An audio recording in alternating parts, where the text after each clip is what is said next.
Hi friends. Heart ice అంటే villain గడికి ఒక మాస్క్ ఉంటుంది. కళ్ళ దగ్గర అవి హార్ట్ సింబల్లో ఉంటాయి. దానికని ఈ సినిమాకి హార్ట్ ఐస్ అని పేరు పెట్టారు.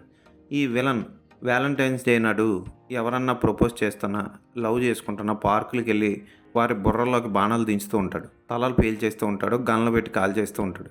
అయితే అలాగే ఒక మోడల్ ఆమె లవర్తో ఉండగా వాళ్ళిద్దరిని చంపాలనుకుంటాడు. అది మిస్ అవుతుంది. ఆ తర్వాత వాళ్ళని చంపడం కోసం ఏం చేసాడు అన్నది మిగిలిన కథ. హార్ట్ ఐస్ మనుషుల్ని రెండు ఐరన్ దిమ్మల మధ్య పెట్టి నుజ్జు చేసేయడం, బాణాలు తలలోకి దూర్చేయడం, ఇటువంటివన్నీ చూస్తాం ఈ సినిమాలో.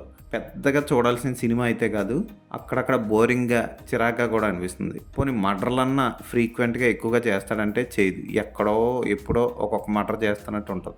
ఈ సినిమా ఇంగ్లీష్లోనే ఉంది. నెట్లో కూడా రిలీజ్ అయింది. టెక్నికల్గా రిచ్గా ఉన్న చూడడానికి జోక్గా అనిపిస్తుంది. ప్రేమ అంటే ఇష్టపడని విలన్